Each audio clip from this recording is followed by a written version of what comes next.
The 11th is our last night. So do me a favor. All of the people who've been participating by watching the archives or intermittently participating, make sure they're here for the 11th so that we can celebrate. And I do think that we might have some other people coming from Fort Mac. We don't know who or if they will, but maybe. Just keep me updated. Some senior management people. Okay, ready? Hi, everybody. Are you ready to go, James? Hi, everybody. Welcome to the Fort Chip final teaching session, the continuous improvement. We're here in council chambers here in Fort Chip at the regional municipality offices. You're there at your home. Maybe you're in your jammas. Maybe you're watching this on Tuesday or Wednesday or Thursday or whenever you're watching it, or Sunday evening, I don't know. But we thank you for joining us. Okay, so the last 3 weeks we've been talking about catalyst for responsibility. And the last 2 days, you got information around building pride. How do you build pride? And tomorrow morning you'll get another email, a final thought on building pride. But let's just stop for a moment and give me something that you took away from this whole idea of being a catalyst to get other people to take greater responsibility than they did the day before. Something you took away in the last 3 weeks before we jump into today. Yes? Well, when we talked about the pride, the last one, I've been working on it. And I've been working with the ones that sit on our board. I've been sitting with youth, and I've been telling them how important pride. You have to have pride in your work, your school, your home, yourself. So I've been sharing a lot about the pride. I even have it on my Facebook. That's very good. Very, very good. And we know from the discussions that we've had and the discussions that we're continuing to have, that pride, that sense of responsibility, that sense of ownership comes out of, one, people explaining why we should have pride. What do we have to be proud about? And two, it's experiential. Now, James, you're going to have to help me out here because I'm going to go over to this whiteboard. Can I write on this, guys? Yes. And you're not going to have a lot of light over here, but that's okay. So, Is it here? Right there. The other way. perfect. So, pride. And let's call community pride. Where does community pride come from? And this is actually a community policing strategy. So it's public safety community policing strategy. Where does community pride come from? Where do you think it comes from? Each person in the community. Okay, but where does it come from? Because see, you're saying to people, which is good, it's the first step, you need to take pride. But I can't all of a sudden just go like this. Pride. Where does community pride come from? Where does it... You have to show people the benefits of having that. Okay. Positive. Give me real, tangible, how does this person go from having limited pride to being proud of where she lives? Give her the tools to be able to make it better. Okay. So, very good. You're on your way. Shared vision. Shared Knowledge. experience. Shared victory equals community pride. So you and I sit down and go like the two of you have said, we need that playground. In September 28th, September whatever, October 9th, the day after the playground's built, will you be proud? That's because you had a shared vision, you had a shared experience, you had a shared victory. Pride is experiential. So it's very difficult that a person would all of a sudden just be proud of their community. You have to give them something to be proud of. It's not enough for me to walk around and say, we should be proud of our community. And everybody looks at you and goes, why? It's a piece of crap. No, we laugh, but watch this. Why should I be proud of my school? The water doesn't even work. Why should I be proud of my school? The toilets don't, there's no door on the bathroom. So why should I be proud of my whatever? Because it's a piece of crap. And these are the young ones too. That's So follow me now. Follow me. Walk with me on this because this is really, really important. It's important from a public safety standpoint. It's important from a community development standpoint. It's important from a citizenry. Pride is an economic development strategy. Pride is a community policing strategy. Pride is a community development strategy. Pride. Because if I can get you to be proud of this town, you'll clean up your front yard. If I can get you to be proud of this town, you'll take care of your kid. If I can get you to be proud of where you work, you'll do a better job. But so how do we do that? And remember we talked about that guy Pericles. Somehow that guy Pericles got the citizens of Athens to be proud of where they lived. They loved their city, so they sacrificed for it. So my point of doing this playground build has nothing to do, frankly, my giving you the opportunity. You have to still go through the application process, but if you do everything you're supposed to do, you're going to get it. So just do everything you're supposed to do. But my reason for giving you that has nothing to do with kids. It has nothing to do with playgrounds. It has nothing to do with any of that. My reason for doing it is to build some community pride around here. So that you guys start walking around like this. I'm from Fort Chip. And we kick ass in Fort Chip.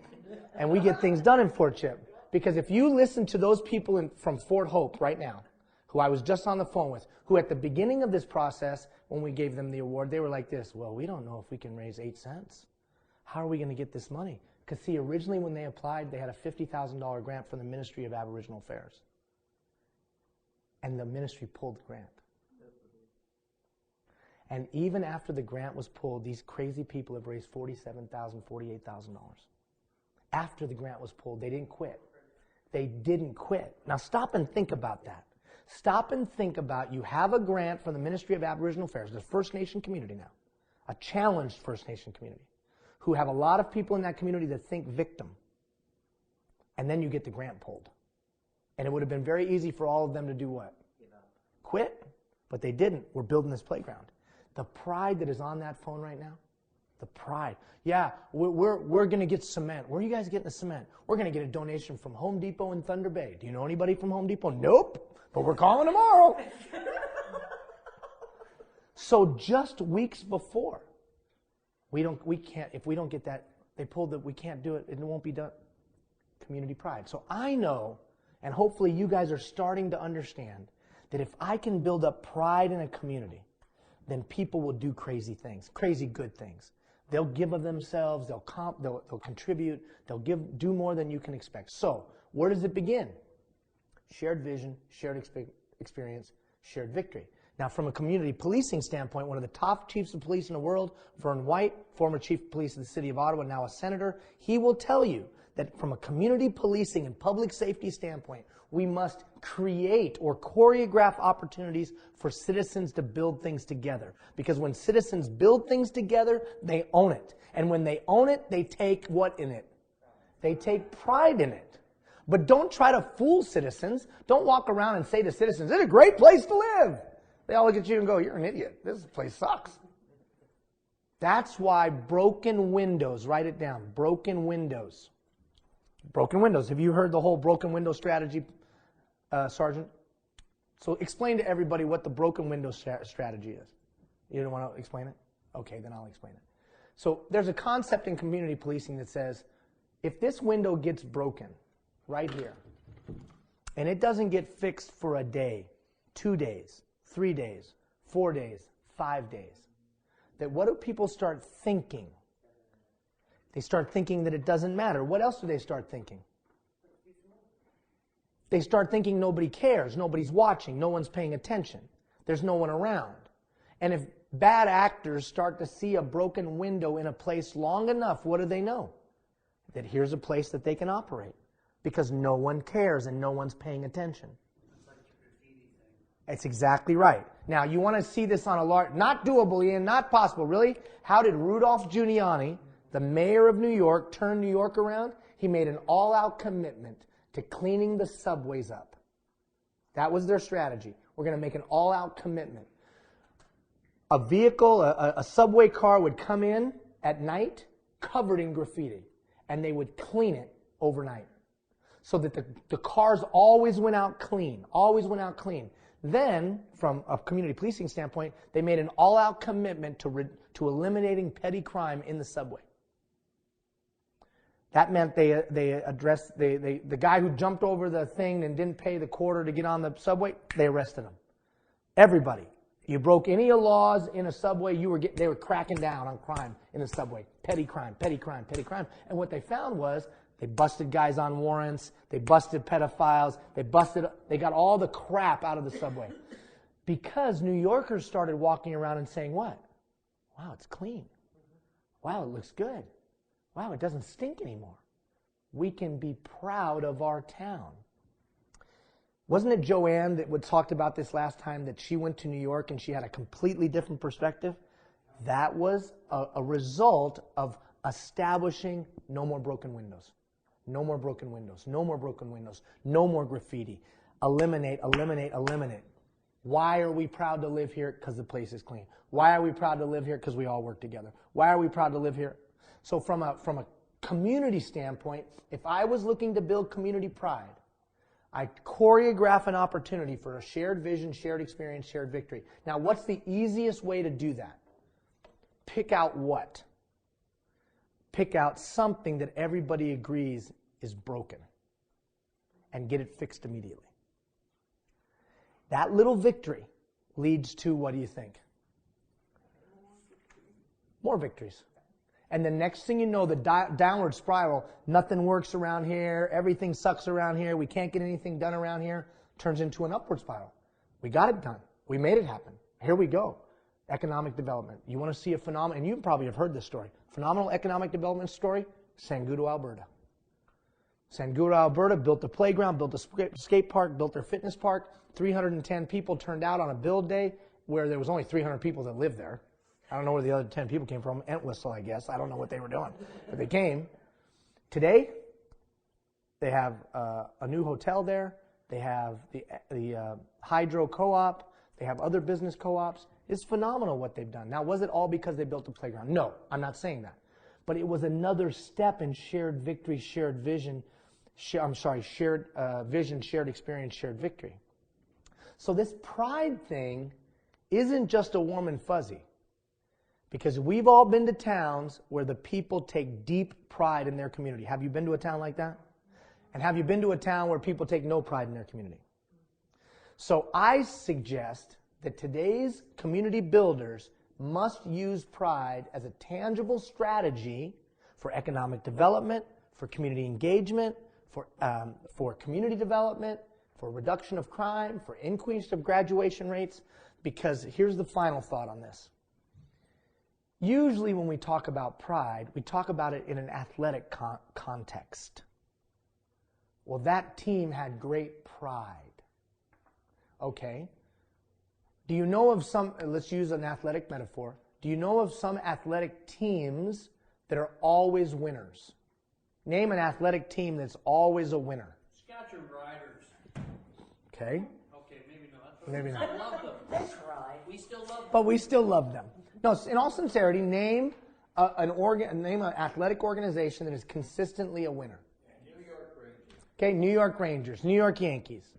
Manchester United. Manchester United. Well, no, Manchester United, one of the winningest franchises in the world of any sport. Do you think when you become a team member of Manchester United, what happens to your game immediately? I'm part of one of the greatest franchises in the history of mankind, or history of sports. So we know that it's something that can perpetuate itself. Or how about certain universities? Give me a university that your kids would be proud to be a part of. University of Toronto. McMaster's, Queen's, University of Toronto, Gonzaga, right? Like my daughter went down in the States, she went to a place called Vanderbilt, one of the finest universities in the world. So my daughter went to Vanderbilt. You know, she is proud to say, I'm from Vanderbilt. Once you get in that environment, if the leadership is using pride correctly, not only will it sustain, but it will perpetuate, and it will grow exponentially, because we're proud to be from blank. I think you guys could create something like that here.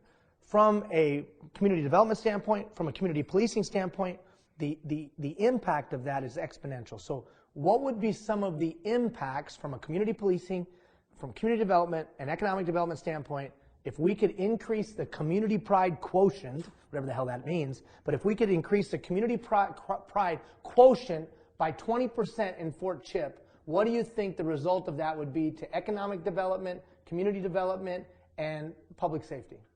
20% increase in community pride. What do you think that might look like? What do you think? What could be the result of increased pride in the community? Not false pride, not just beating our chest for the chest beating's sake, but as we did these kind of things, community pride in a real and profound way, how would it translate into more tangible? Well, one thing is you get families who are low income versus the individual. From my shop, I'm trying to do things to improve housing and equipment and different things. Well, I'll be able to get, instead of a single member coming up, I'll be able to get the member with his spouse. I mean, a good example, I have one member coming in July whose spouse is a nurse. If I get the right facilities and make it a good place to work, I'll be able to get a member to bring his spouse and family. Right. So now you've got families coming to the community, not the individual who will leave every opportunity he can or whatever. We have someone from ATCO leaving. ATCO can get someone to come in from an individual, or they can make it a good drawing. If the community is a good place, a family will come in to replace the leaving ATCO guy. And what the next step from that is, as more families come in, the community stabilizes. Because families have a vested interest in making sure it stabilizes. Businesses grow. Exactly. And, We'll get expansion in businesses. We'll have this more town people. eventually could go to 1,500-1,800 people versus the current 12. Right. Okay, from a community development standpoint, Ross, you're an expert in community development. You and Mag, what would you both say, if pride went up 20%, what do you think would happen from a community development standpoint? I mean, you get more people interested in staying here, starting businesses, and then you have different business opportunities that are spin-off from the original one. So that, again, brings more people to the community. You have more businesses, so more places where youth can go and work and learn and, learn, retail skills. Or, even if it's stocking the shelves. I mean, how many small towns do we have where the youth leave the community? Yeah. They have no interest, so they leave. You get the right skill sets, they will remain in the community and raise their children in the community. Okay, what that's called is outflight, right? Outflight reduction. So an outflight reduction strategy is community pride. When those kids, at least with our portion of the equipment, if you were to be awarded, the kids will get to design the playground. When the kids get to design the playground, and then they come and build the playground or help build the playground, they'll have significant community pride. They might leave, and that's good. You want them to leave. You want them to grow and learn, but you want them to come back and start a business. There is greater likelihood of a reduction of outflight migration if we have a tangible strategy for developing community pride. It is the one thing, when I talk to mayors and elected officials, that is not on their radar screen, and yet it will contribute to all of the three things that make a community worth living in. But it's rarely on their radar screen. And the reason it's rarely on their radar screen is they don't understand the fundamental and practical application of the human behavior. If I am not proud of my town, I will act like it. If I am proud of my town, I will act like it. Why are we so concerned about the transient professional that comes to Fort McMurray? Because he drinks the fourth beer that he wouldn't drink at home. You see the problem with getting a community too large, too fast, with the wrong groups of folks, to be quite blunt. Case in point, I saw a whole bunch of construction workers down by Dory Lake on Saturday at a bonfire going drinking some beers. Company trucks there. I took it upon myself today to stop in uniform and discuss that with the manager and suggested that probably wasn't a good behavior. Right. So chances are I'm not going to see that when they're down there having a few beers and driving that vehicle. They're only here in this community temporarily. Right. But the problem is when you bring too many of the wrong economic stuff going on, you bring things that affect us. Well, and now here's the thing about that. And so what my point is to resource companies and my point is to community leaders is, if I can help that transitional or that transient staff member that seasonal worker, that whatever, if I can get them just a little bit more connected to the community, then it's 2 beers instead of 4. Because back home they drink 2, they wouldn't drink 4. Or they don't bring in the items. Now back home they wouldn't do it, but here they feel like I'm at camp, right? I'm at camp. I'm on a summer break. I can do whatever I want. There's no accountability. Nobody knows me here.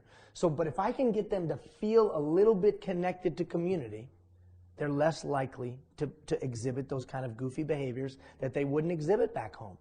So all of this comes from our discussion. I'm moving now, Big James. There you go, brother.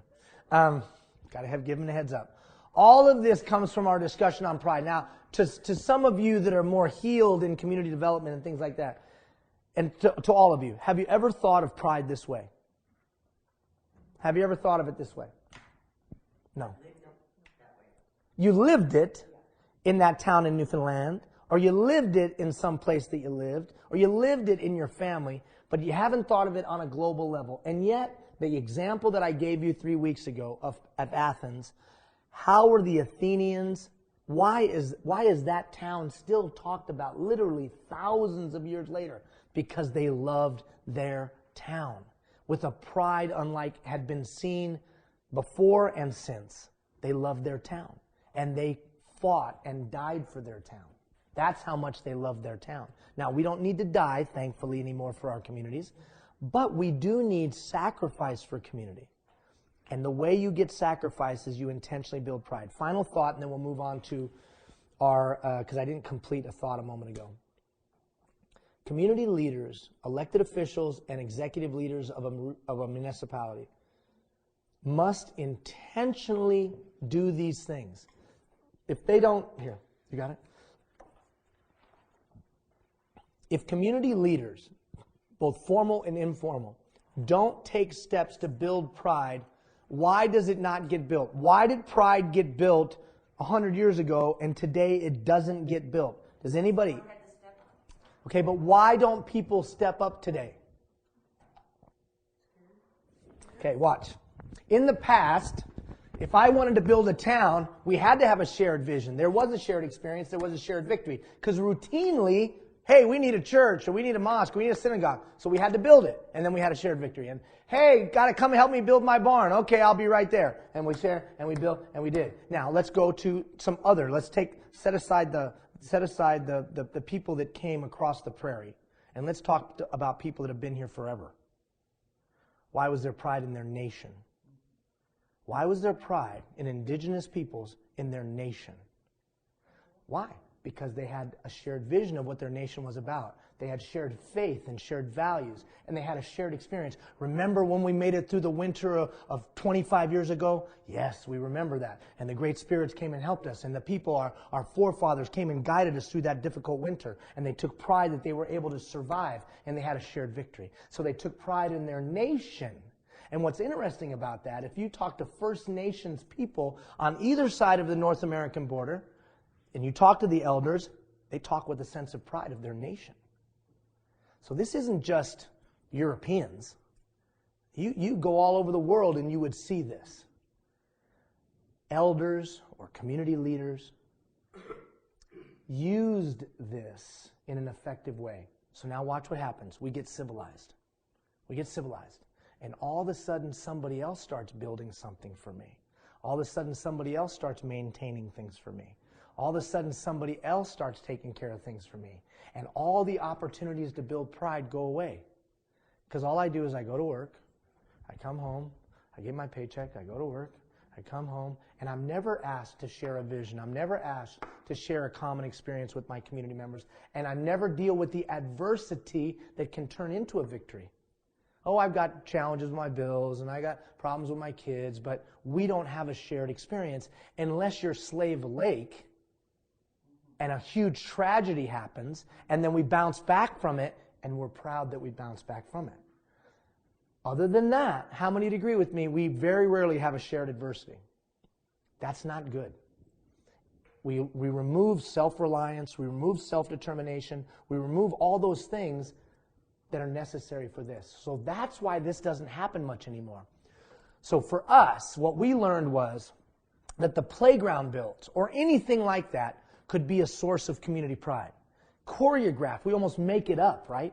Because we knew that community pride would come from it. Now, whether it's a playground, whether it's a Boys and Girls Club, whether it's a shed, I don't care what it is. It just has to be something that's meaningful that we experience together. That common experience, we have pride together. That common experience builds community. So for those of you in the room that aspire to be community leaders, community builders, just know this better be in your toolkit. Now, let's take it on a national level. Would you agree with me that we need national leaders that know how to build national pride? Absolutely. And you know why we need it more than ever? Because we have a lot of different people with a lot of different backgrounds that don't feel connected to each other. And because they don't feel connected to each other, they don't have a shared experience, there's going to be a problem. You mark my words. No, just mark my words. There will be a problem. Because the mosaic concept is a beautiful concept. It's a wonderful concept. There's only one challenge. What holds the tiles together? If there's no glue to hold the tiles together, when the mosaic gets bumped, all the tiles fly up in the air, figuratively speaking. So the glue should be that connectiveness we feel through our shared vision and shared experience. How do you do it on a national level? You have to do it on the local communities. And then the local communities tear up into a province. And then you're proud to live in that province. And then all the provinces connect together and you're proud to live in a country. And we have national pride. Canada has that difficulty, but you go to the United States on July 4th, you don't dare badmouth that country in any way. Well, and I think that we always have to remember, and I have the advantage of living life on both sides of the border, right? I get that experience. I'm blessed that way. But we have to remember that Canada's a teenager. Canada is still figuring out who it is and what it is. I mean, let's be honest. Whether it's the flag or the anthem or these things are just recent in the history of time. They're very recent. And so Canada is still trying to figure out what it is. But I will tell you this, and mark my words, and this is not endorsed by RMWB. This is an opinion of Ian. If we don't figure this out really, really quick over the next 25 years as a country, trouble. Because if you don't have an identity of we're connected, maybe because we're not connected because we have our same heritage, our same parents, our same whatever, maybe not even same religion, but we're connected because we believe in some values together. And then we had a shared experience together, and that solidified our belief in those values. So on a local level, I think this has to be an intentional strategy. And I know I just went long-winded a half hour, but I got the sense that you weren't connecting this discussion on pride to why it's such an important community piece. And you as a community builder want to actively be building pride in every way that you can. From first talking about it and then doing things that will build it. The kids cleaning something up builds pride. So no more broken windows in town. All-out commitment to cleaning stuff up and making sure it doesn't look bad. Because if it looks bad, people feel bad. So that's why this bathroom thing is so flipping important. Not just because of the public safety thing, or not because of the public health thing, but because of self-esteem and self-worth and who kids are as people. Yeah, we're a piece of crap. We don't even have a bathroom. If somebody cared about us, we'd have a bathroom. Can you see how a kid could make that step mentally? Now, how about this? And it's sad. Well, if anybody cared about me, I'd have books. Or if anybody cared about me, I'd have a computer that works. So if anybody cared about me, my school wouldn't smell. And I'm not saying those are the situations here. When we did the project at Jane and Finch, they hadn't painted the school, St. Charles Gagné School, in 30 years. St. Charles Gagné School and the Catholic School Board, Toronto Catholic School Board, had not been painted in 30 years. The classrooms had not been painted in 30 years. We painted every classroom in the school that day. Now, imagine you're a kid. You're sitting in a classroom that hasn't been painted in 30 years. You're telling me I'm worth something, but everything around me tells me what? I'm crap. Because if you cared about me, the stage had this curtain ripped all over. Stuck together with pins and all kinds of crap. So when they pull it together, you could see through. Your kids are important. You kids mean something to us. Well, how come my stage looks like crap? These are harsh discussions, but they're true. Would you agree they're true? Okay, so that's why the broken pride, don't let it slip back. Because once it starts slipping, man, shoom, shoom, shoom, shoom, shoom. But you can also perpetuate it the other way. Once we start having some victories, it starts going like this. Like that. That's why you saw me so animated about the bathroom thing last time. Perfect. Fix it. Shared experience. Shared victory. Fix it. Now the next thing, and then the next thing, and the next thing, and the next thing. And then the bad actors find someplace else to go. Community policing experts will tell you the bad actors go somewhere else. They're going to go wherever the broken windows are. And I'm not saying put them on a bus and send them to some other community, but, hey, I can only take care of my town. No broken windows, figuratively speaking. All right, moving on. Any thoughts before we move on? Because we got to move on. Any thoughts on it? Okay. So the last competency of today's effective leader, is a commitment to continuous improvement. How many have ever heard of a commitment to continuous improvement? Have you ever heard that? Does anybody know where the theories around continuous improvement come from?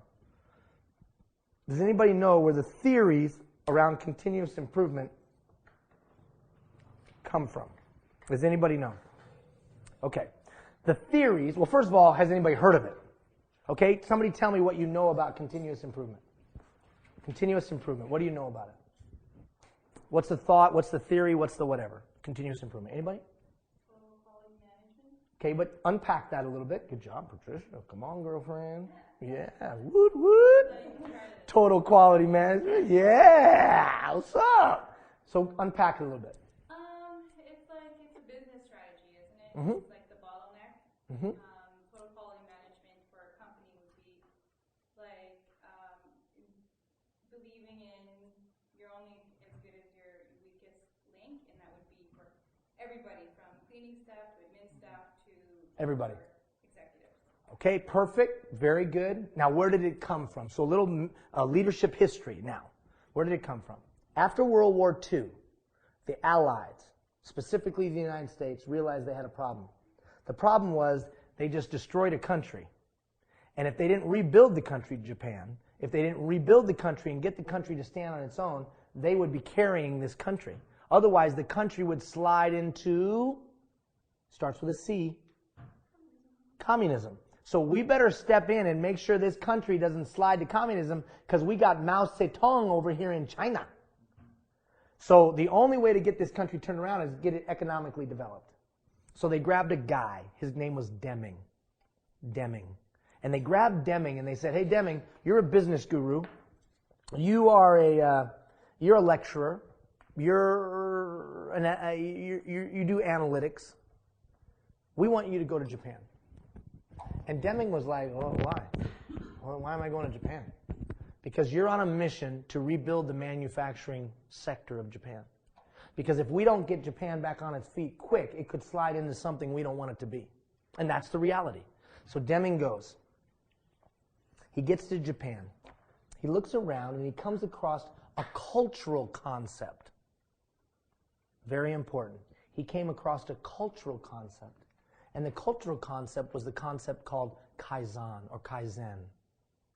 Here's what it meant. It meant that true enlightenment was in always getting better.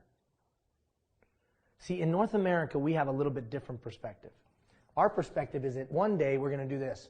Okay, I've made it. I'm good. I made it. Woohoo! I made it. But in most cultures, whether they're cultures of Eastern cultures or, frankly, many First Nations cultures, true enlightenment is always growing yourself, always bettering yourself, always moving yourself forward. How many of you have ever heard that? Somehow we in North America came up with this idea that one day I'm going to hit the jackpot and I got it and I don't have to ever do anything again. That's a new ideal or idea. But most cultures that have sustained over any period of time would tell you that the Japanese concept of Kaizen they had as well, that you're always getting better. So whether it was the Jewish culture and the concept of sojourning, or whether it was the Greek culture, it's called Earte, that I'll always continue to improve, or Kaizen in Japan and many other cultures, true enlightenment was I was always improving myself.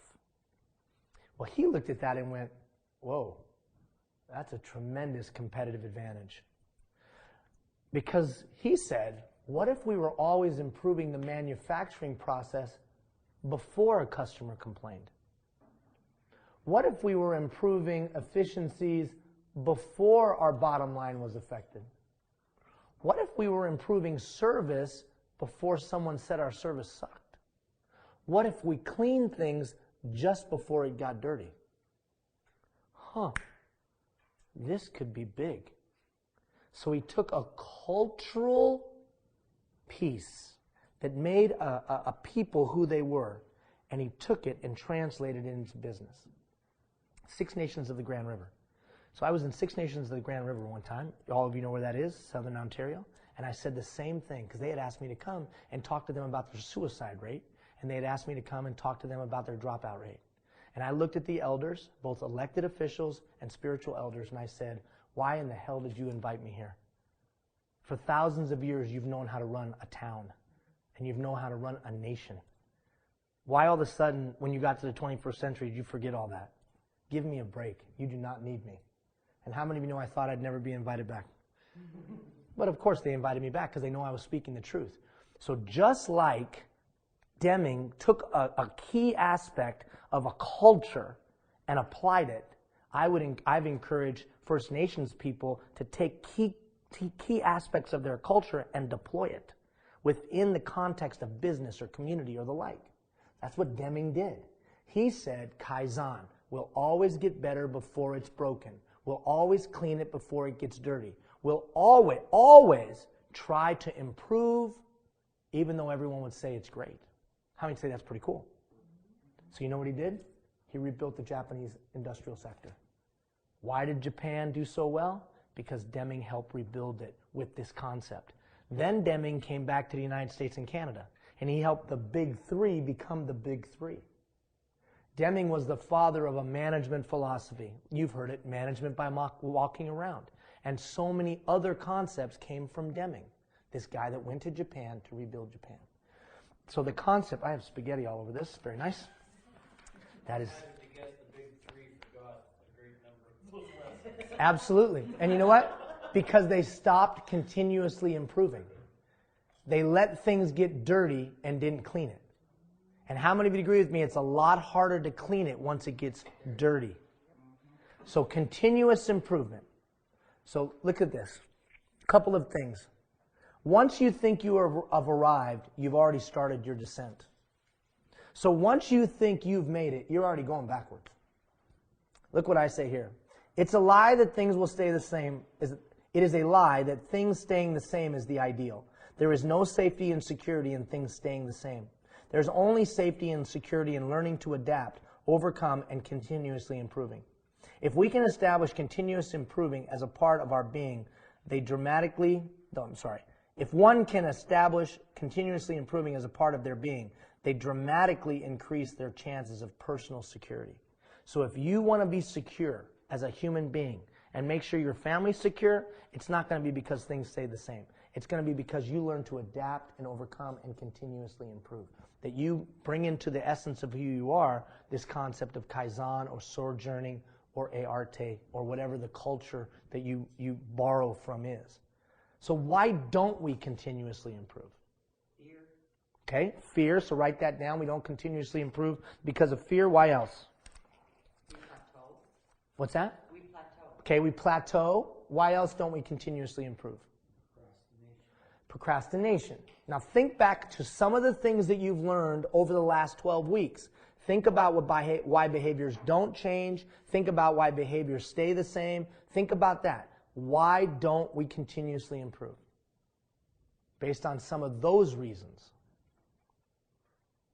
How about this? We don't have a system for continuous improvement? Sure. Right? We just learned that a couple weeks ago. We don't have a system that would cause us to continuously improve. Why else don't we continuously improve? Attitude. Because 80% of our unconscious behavior, we get locked in. And we talked about inertia, right? It becomes inertia. It becomes like the furniture. It doesn't move. And we just become complacent, not because we're bad people, but because we're never forced to improve. Would you agree with me, by the time we get to be the age all of us are, we don't improve unless we're forced to improve? Organizations don't improve unless they're forced to improve. Well, we haven't got any complaints from citizens over there, so leave it alone. We've got other fires to put out. That's oftentimes local government. So the neighborhood that complains the most or has the most influential people in it always has great snow removal. Well, my grandfather always had this wonderful saying. Okay? He said the world would be a much better place if everybody was not so set in their own ways. That's perfect. That's perfect. A Newfoundlander. A culture in and of itself. That's right. In and of itself. We have the Japanese, we have the Hebrews, we have the Greeks, we have the Newfoundlanders. That's right. That's very good. Okay, so it's important, before we can say, yeah, continuous improvement, that sounds brilliant, man. But then we got to identify the roadblocks. Because I would suggest to you that 97% of the organizations, governmental and non-governmental, don't continuously improve. 97% of people don't continuously improve. Let's be honest. People don't and organizations don't do what we're talking about. So there must be some reasons why. It's not because they're too dumb or they're lazy. There must be some real reasons. One, they don't have a system to continuously improve. So fires and crisis take up their mind. Secondly, inertia is tough to overcome. 80% of our behavior becomes unconscious. So there's some real reasons. So how do we turn that around? That's what we're going to talk about the next 3 weeks. We're going to talk about setting up some systems so you can adapt this concept of Kaizen. Look at what Deming said. It's not necessary to change because survival is not mandatory. Right? Don't worry about, you're okay if you don't want to change, but just guess what? You're not going to survive if you don't. Yes. I remember a few years back, they had the international standards, ISO. Yep. I was hired by a company to institute this program. Right. I knew nothing about it. Okay. So I had to do some quick study. And my initial thought when I went through all this paperwork is, this is never going to work. Okay. Because of one issue with ISO. In certain instances, right. It's way too rigid. Okay. People, we don't fit in boxes. Nope. And it's fine to look at a manufacturing, you want to make a Coke. A, B, C, D, and everybody does it exactly the same way. That's essentially what this means, right. This process. But what they were trying to do was take this idea and flip it over into a human concept. It does not. And that's why, and that's a great observation, that's why what we've tried to provide you in this program is concepts and a framework that you can apply to individual situations, right? There's certain cooks. What's the difference between a cook and a chef? A cook learns recipes by rote. Put this in, put this in, put this in, put this in. Put this in, put this in, put this in, put this in. Put this in, put this in, put this in. The chef learns the 5 mother sauces. And then once they learn the 5 mother sauces, they can then make all kinds of other sauces because they understand the concepts. So you're talking about the difference between leading by rote and leading, because I understand the concepts. Okay, so over the next 3 weeks, what we're going to try to do is instill in you some concepts of how you can continuously improve. Mayor Melissa said something to me when we first met about this program, when we were up on the 7th floor. Remember, she said, well, what will be the follow-up to this? And I said, there's no follow-up. If we do it right, these people will learn to grow themselves. And they'll seek out growth, and they'll seek out education, and they'll seek it out.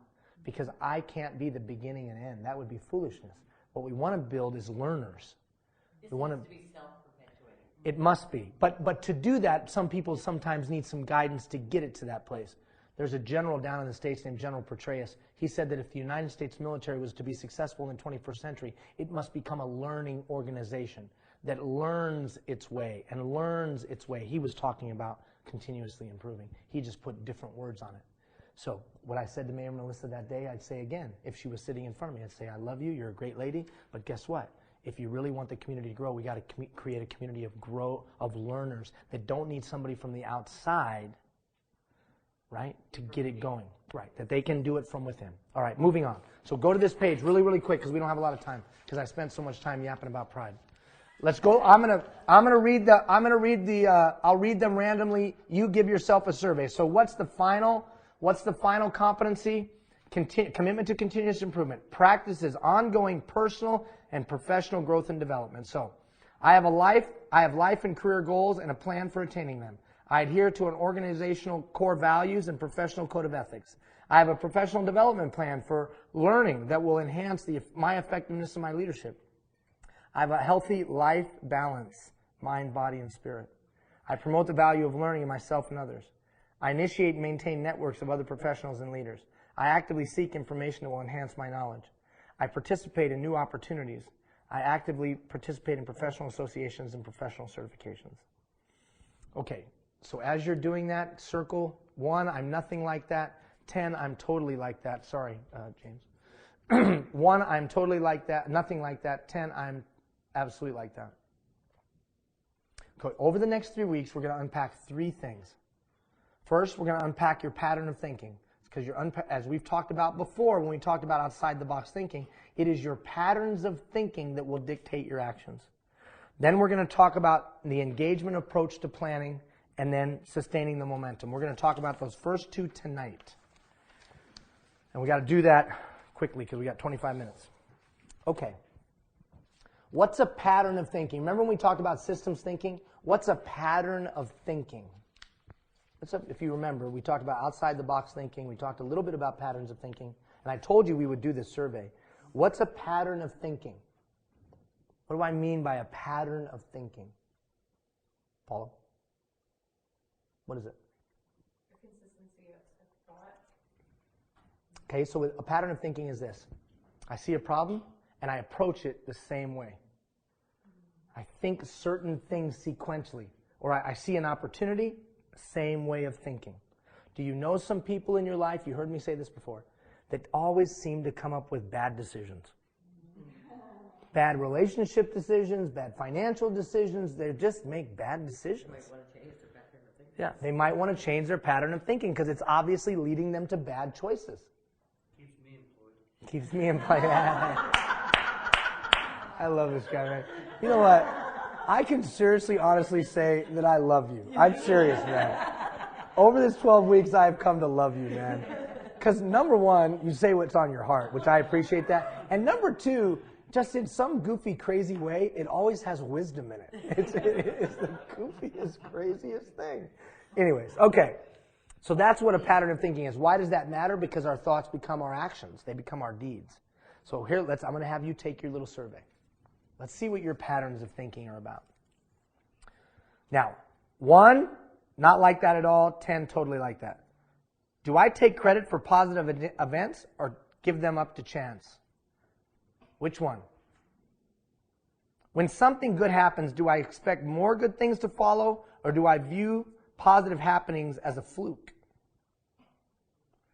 What about negative events? Do I blame myself or look at extenuating circumstances?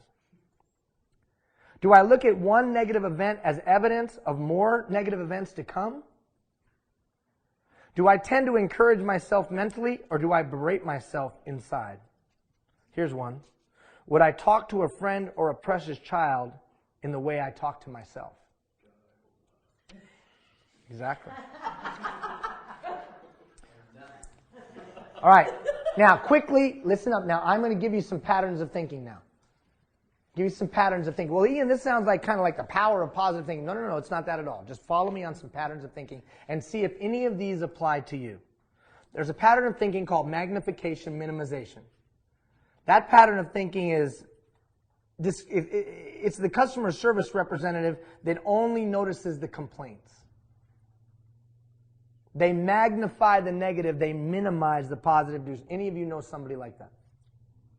So, when in an evaluation, they sit with their supervisor, and their supervisor goes through the 23 things they're doing great, and then their supervisor says, and there's probably this one thing you need to work on.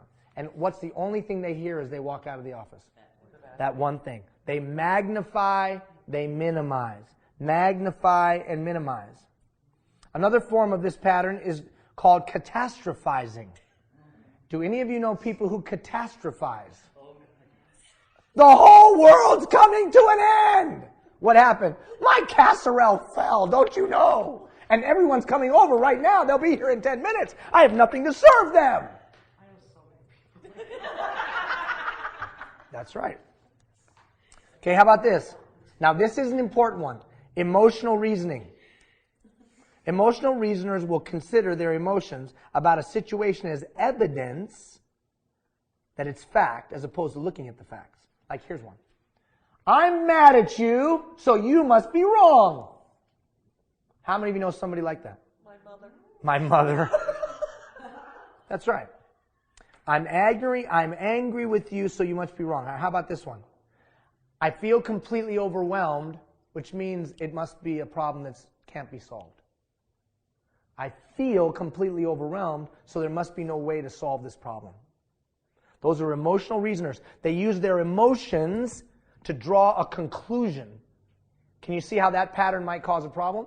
You need to turn every problem or catastrophe into an opportunity. For example, casserole, now we're having stew. That's right. And you know what? What you just said, and we're going to get to what you just said, because what you just said is a pattern of thinking. Looking at the potential, the opportunity. What could I create from this? So on and so forth. Okay? Quickly. Should statements. Are you the kind of person that uses should statements? Okay. Those who rely on should statements tend to have rigid rules set by themselves or others, always to be followed, at least in their minds. They don't see flexibility, different circumstances. If your internal dialogue involves a large number of shoulds, you may be under the influence of this pattern. How about this? Labeling or mislabeling. Managers who do this are very, that person's a whiner. That person's a complainer. That person's a loser. As soon as I put a label on somebody, how many would agree with me? It's difficult for them to get out from the label. How many of you would agree with me? We put labels on ourselves. But Ian, what does this have to do with continuous improvement? If I am catastrophizing certain situations, am I going to have difficulty continuously improving? Oh, yes. Absolutely. Finally, personalization. Those who personalize, their stressors tend to blame themselves and others for things which are over or beyond their control. Those prone to personalization tend to blame themselves for action of others and blame others for their own feelings. Now, here's the funny thing. If any of these feel a little too familiar, that's a good thing. Recognizing a pattern of thinking that isn't serving you well is the first step to moving past it. Now, I'm going to give you two patterns of thinking. One we've already talked about. The first one we'll talk about in one of the videos that will come out. I want to focus on the second one. Do you have, as a leader, a pattern of thinking to make a good decision? What's the decision-making pattern of thinking you utilize? Now, most people have never been taught this, and that's why so many people make bad decisions. Because they don't have a way to make a decision. So this is a pattern of thinking that I put on a 3x5 card and started utilizing to make better decisions because I made poor decisions. So the first thing I do is gather the facts. First thing, gather the facts. Gather the facts. Like James and I don't think he'll mind me sharing this, James and I and Tim are talking about a potential business opportunity, right? But I've got to have the facts first. I got to gather all the facts. That's why we sit down and have some conversations. We've got to gather the facts. Then, number two, I got to check my own emotions. How many of you have made decisions that were where your emotions didn't serve you well? Anybody ever made that? So, I check my own emotions not because emotional decisions are bad, just are they serving me well? Because sometimes I'm making an emotional decision. Like when I read the email of the commitment, the emotion in me about this playground in Fort Chip rose up. But then I called my fellow board members and said, here's the deal, here's the opportunity, because I wanted to make sure my emotions were serving me well. Third, I got to pass it through somebody else. There's an old proverb, someone else. There was an old proverb that says, a great king has many counselors. So who do you have in your life that you can pass the decision through before you make it? Don't make decisions without passing them through other people. 4, take the long view. This decision I'm about to make right now, if extrapolated out to its logical end, what will it do? Don't step over dollars to pick up dimes. In other words, The long-term solution may be more profitable, but I take the quick victory. I pick up a dime when I just stepped over $1. Just picked up a dime, dollar. Perfect explanation. You and I first met where? Rural Conference in Camrose. I was invited to come to the Rural Tourism Conference in Camrose, Alberta. How many of you know I was like this? Oh my God. What the frick am I doing in Camrose, Alberta? Or, gather all the facts, make sure my emotions don't get in the way, pass it through others, and then make sure that I take the long view. I decided to go to Camrose, Alberta because of the people that would be there and the message that I could deliver to business owners and tourism experts throughout the province of Alberta of what Alberta could be. Isn't that the message I delivered there? Exactly. And why am I here today? Because Ross and I met there. So I made a conscious decision to look at the long view. In other words, I wasn't excited necessarily about going to Camrose. I didn't know anybody in Camrose, and it seemed like this little thing of just a couple hundred people, and what was it really? But the long view was the potential of the impact that could be made in talking to those tourism people. Fifth, check your decisions against your belief system. Because when you start making decisions, beliefs, when you start making decisions that are outside of your beliefs, how many of you know you're going to get yourself in trouble? Because it will eat at you on the inside. Have you ever sat next to a human being and you can just sense that they're living a life that's outside of their belief system? You can just feel it, can't you? They're just incongruent. They're out of alignment with themselves. Watch this one. This is going to be totally different than all the others. When you've done all that, so I've gathered the facts, I've checked my emotions, I've passed it through somebody else, I've looked at the long view, I've checked it against my beliefs, what should you do? Pull the trigger. Well, why is that, Ian? Why am I just headlong? Because don't be a procrastinator. Make a decision. We want leaders who do what? Make decisions. But we want them to be prudent in their decision making.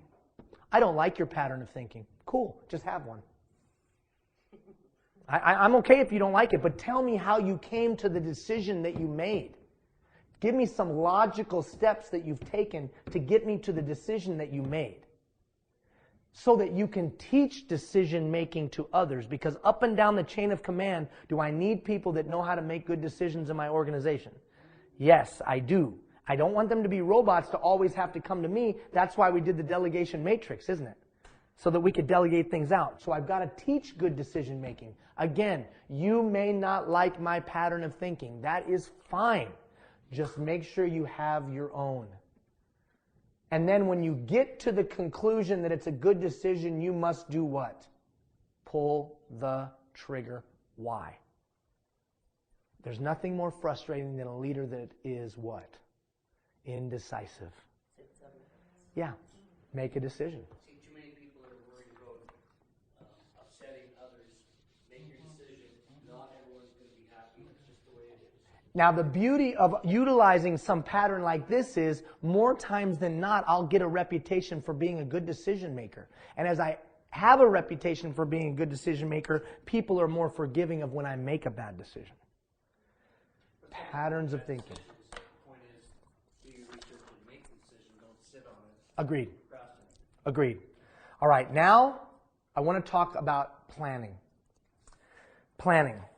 I want to talk about planning. Now we'll talk more about planning in the teaching portion. We'll review this in the teaching portion of our celebration. So when we get together in 2 weeks, most of the time is going to be spent in reflection.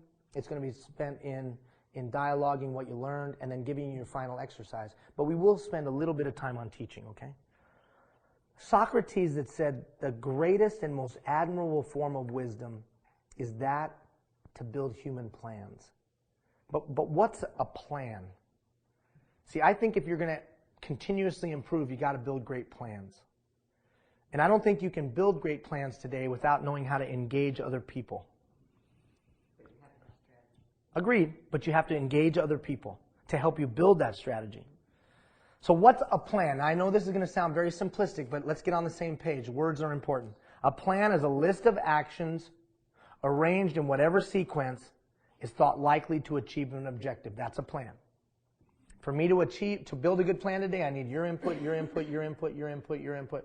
But most of us don't know how to facilitate that. Most of us walk into the room and say, okay, we're going to build a plan now. Here we go. We're going to build a plan. I'm going to take these pieces of paper and put them on the wall, and now give me your ideas. Here we go. Woo! Give me your ideas. And we're all like this. I've done this before. This is the stupidest thing I've ever been involved in. Right? And then the leader's like, come on, we got an idea, we got an idea, we got an idea. Ah. And we're like, seriously? The next thing you know, they're going to give us dots, and we're going to have to vote on which is the best idea. This is the stupidest freaking thing I've ever done. How many of you have ever been in that meeting? Exactly. It's ridiculous. Okay, now watch. Please. That's not to diminish the importance of planning. So 2 concepts I need you to catch tonight. 2 concepts. 1, that effective planning is critical for maybe some reasons you haven't considered. So let's walk through those. When I let other people build plans, it reinforces self-determination. Write that down. See, when I let other people be involved in the planning, I do this. I do this. I help build a shared vision. So self-determination. People don't feel like robots. Secondly, you might not have considered, when I let other people be involved in the planning, I create a sense of self-reliance. When I let other people be involved in the planning, I create a sense of pride. When I let other people be involved in the planning, I probably build better plans because they may have more expertise, insight, and wisdom than I do. And then finally, when I allow other people to be involved in the planning, I probably have a more sustainable, more likely to be achieved plan. So it's not just being able to build good plans yourself. It's being able to facilitate the development of a plan. Because the engagement approach to planning is going to be the most successful approach to planning. I call it tapping into the collective intelligence. What do you think collective intelligence means? What do you think that means, collective intelligence? All around you, all the people you know. Okay. All the resources you can get. How long have you worked in municipal government? It'll be 3 years this fall. 3 years. How long? Just total time, life. In municipal only? No, government. Oh, government? Probably 10 10 years. years. About 15.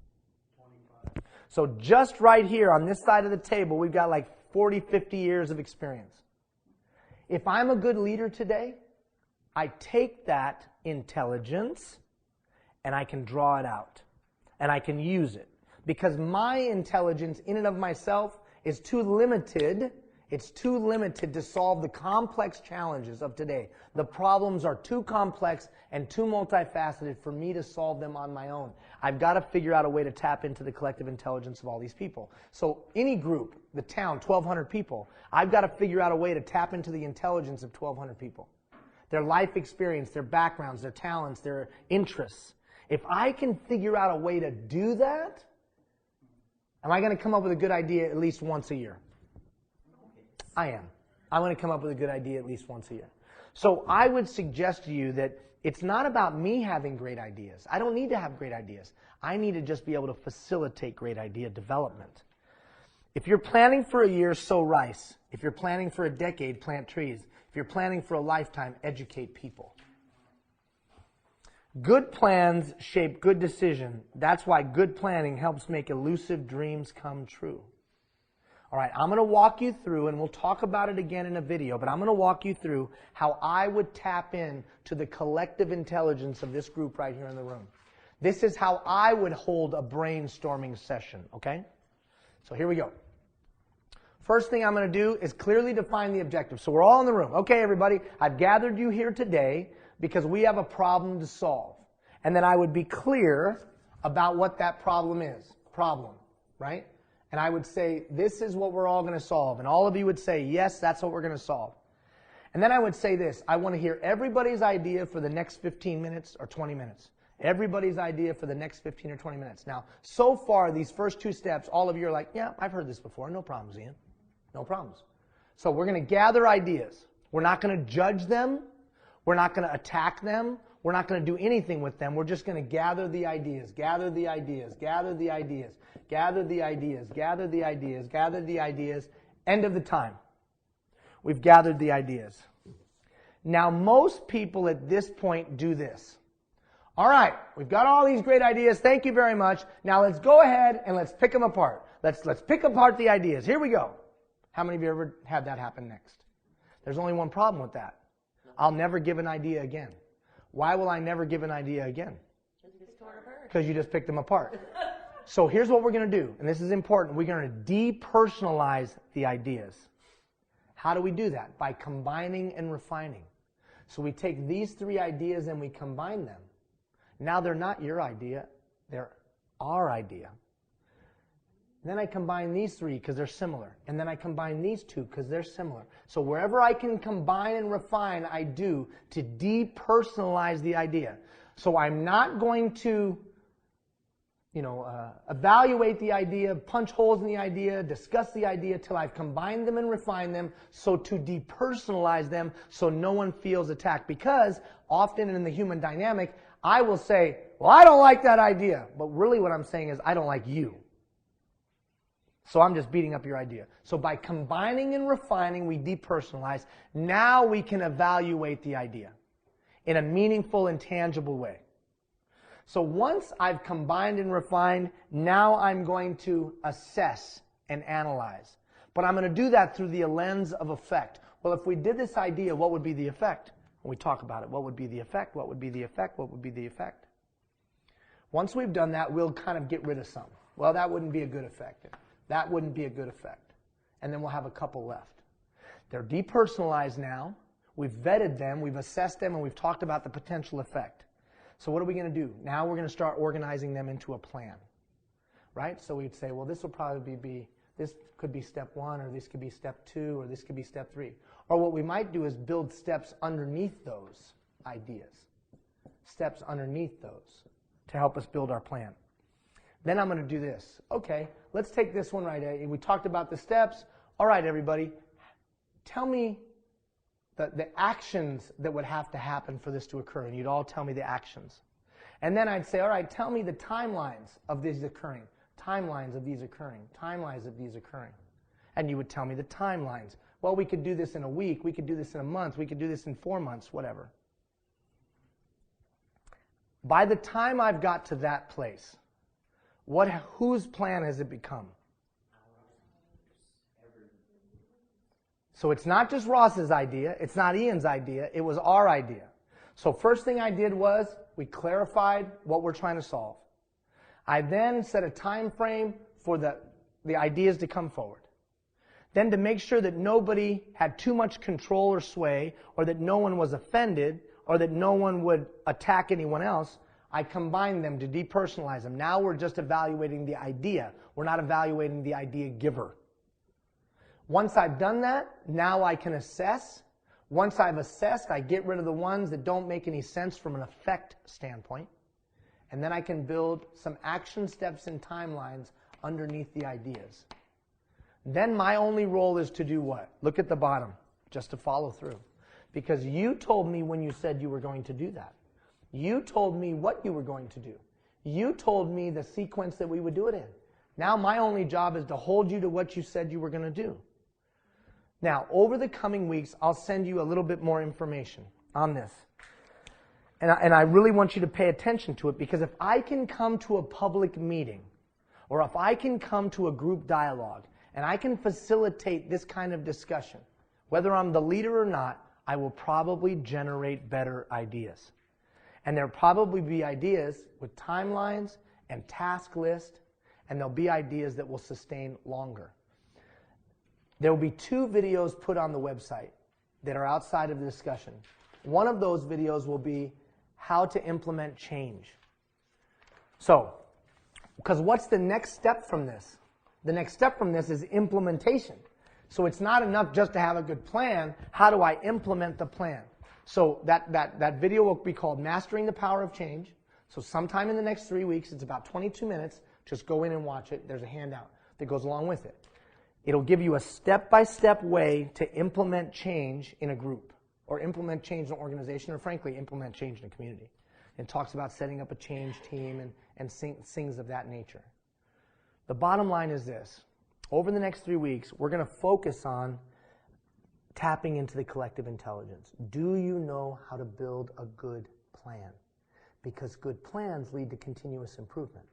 How many of you have ever got stuck having to implement a bad plan? And did it make you go like this? This improvement thing sucks.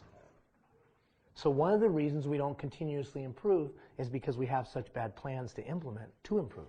And so we just give up on the whole damn thing of continuously improving. Okay, final thought, and then we're going to start to wrap up. Not tonight, but over the next couple weeks, I'll give you an opportunity to be listing some resources, some actions, and some steps you can take. Because one of the things that I want you to come out of all this with is, I want you to come out of this with a little bit, at least some framework of a plan for continuously improving. Now, what does that mean? That means you have some resources that you can tap into, proactively identified. You have some people that you can tap into. You have some actions that you can take. And you have some steps that you can take to help your organization continuously improve. So we want to come, are you hanging with me? Oh, I just didn't even notice that. That time I didn't even notice you had left the board. I was watching you, but I wasn't. Oh, you weren't moving the camera? That's very good. At least you got me engaged enough that I'm watching. You're not paying attention to your job. That's right. So into it. That's right. Boss caught me too. He's staring at me. I'm like, oh, I got it. So, He's got to come up with a better plan. that's right. Now listen, so that this last piece of 3 resources, 3 actions, 3 steps is about you building your own plan for continuous improvement. Look at what Helen Keller said. Security is mostly a superstition. It does not exist in nature, nor do the children of men as a whole experience it. Avoiding danger is no safer in the long run than outright exposure. What she's talking about is continuously improving and risking, instead of just saying, I will stay the same because it's safer. Risk. It is a risk for you ladies who are involved to stand up and say the bathroom needs to be fixed. It is a risk to stand up and say, we are building a new playground. Those are risks because you know that there will be naysayers in the community like, it can't be done, it won't ever happen, yada, yada, yada, yada, yada. It is a risk. All right. Okay, what's going to happen next? So those of you that have turned in your one thing, good job. I'll follow up with you. Those of you that haven't, you still have 3 weeks to turn in your one thing. In 2 weeks, as a part of one of the emails that goes out, I'm going to send you these questions again, a link to these questions. Remember this from the first night? Life's 5 most urgent questions. So what I'm going to do is I'm going to send you a link, and I'm going to ask you to fill this out. Because now you've had 12, 13 weeks, right? 12, 13 weeks to decide what will be your greatest contribution to your family. 12, 13 weeks to decide what will be your greatest contribution to those that you serve. 12, 13 weeks to decide what will be your greatest contribution to those that you've led. 12, 13 weeks to decide what will be your greatest contribution to your organization. 12, 13 weeks to decide what will be your greatest contribution to your society. Now, I'm going to speak in very personal terms. A number of months ago, Ross Mayer brought me here. I didn't know what a Fort Chip was. I didn't know what a Chipperoo was. I didn't know what a Chipewyan was. I just knew this. I just knew Ross had said, we're going up to Keanu College. We're going to talk to some of the kids up there. So we came. And we're going to go talk to the school. When we got to the school, I saw kids. And those kids have been on my heart. And you know that. They've been on my heart. Every time I come up this way, those kids are on my heart. And when we had an opportunity to do the second boot camp, Joanne Roberts said to me, hey, you want to do the second boot camp? What do you think? Blah, blah. I said, well, I'm not doing it if we don't do the rural communities. Right? I said that. We're doing rural. We're going. I said, I've drank Ross's Kool-Aid. I'm in for the rural. Let's do the rural. But really, I have to tell you, I have to tell you that really what that was those kids were on my heart. And so I made a commitment that my greatest contribution to my time here would be I'd contribute to the kids of Fort Chip. Now, isn't it funny? Unbeknownst to me, we had an opportunity for that to be a reality in a real and meaningful and profound way. So we all have our different faith. We all have our different life perspective and worldview.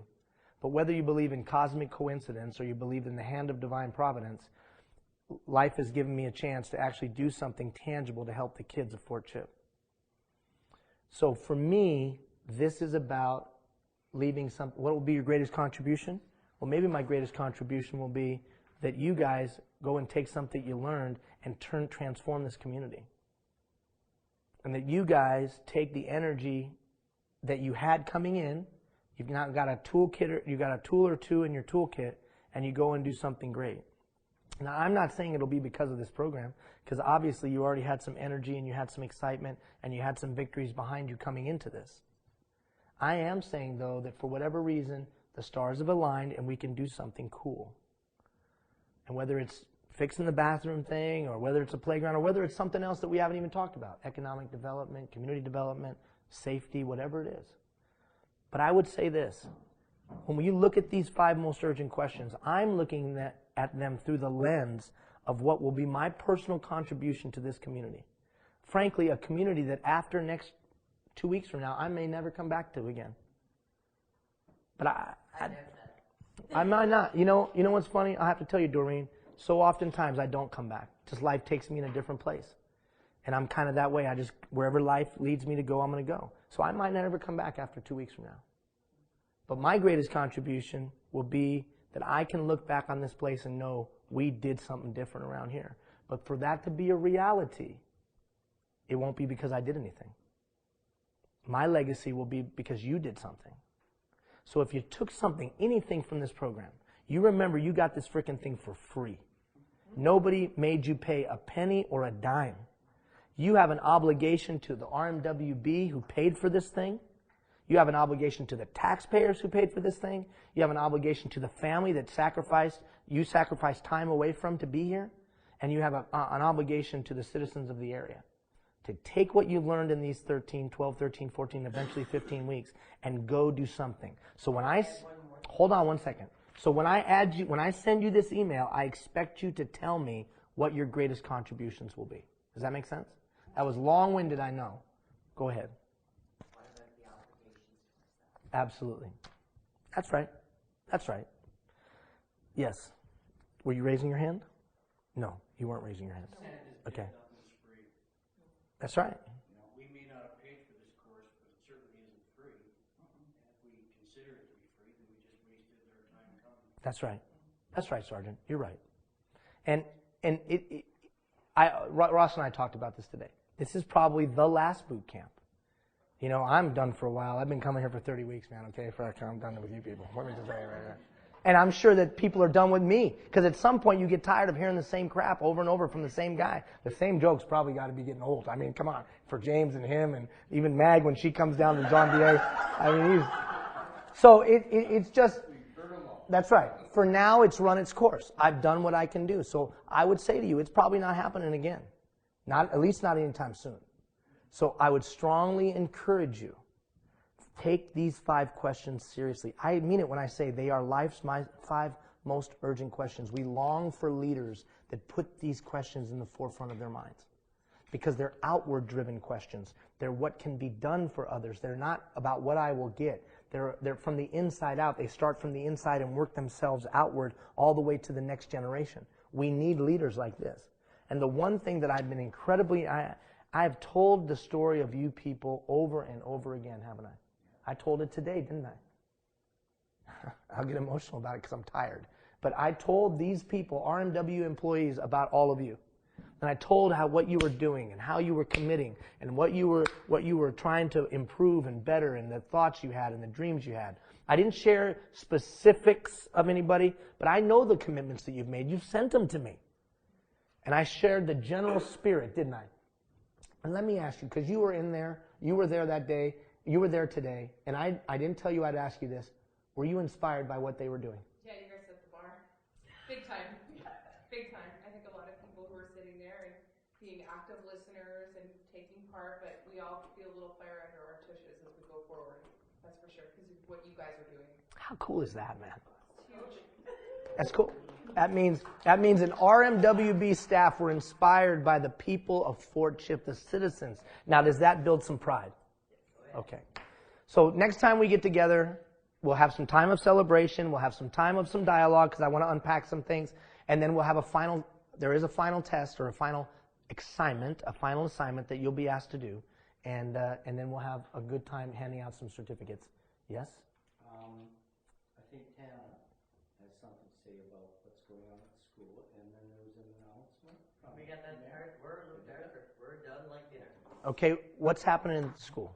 Okay, the PTA, you have made a big difference because we fixed the rail, they painted the foyer where the gym is, the bathrooms. The next day when we discussed about what happened here, the next day Pamela got a call saying that, yes, they're going to be fixed, the water was turned on, so, yes.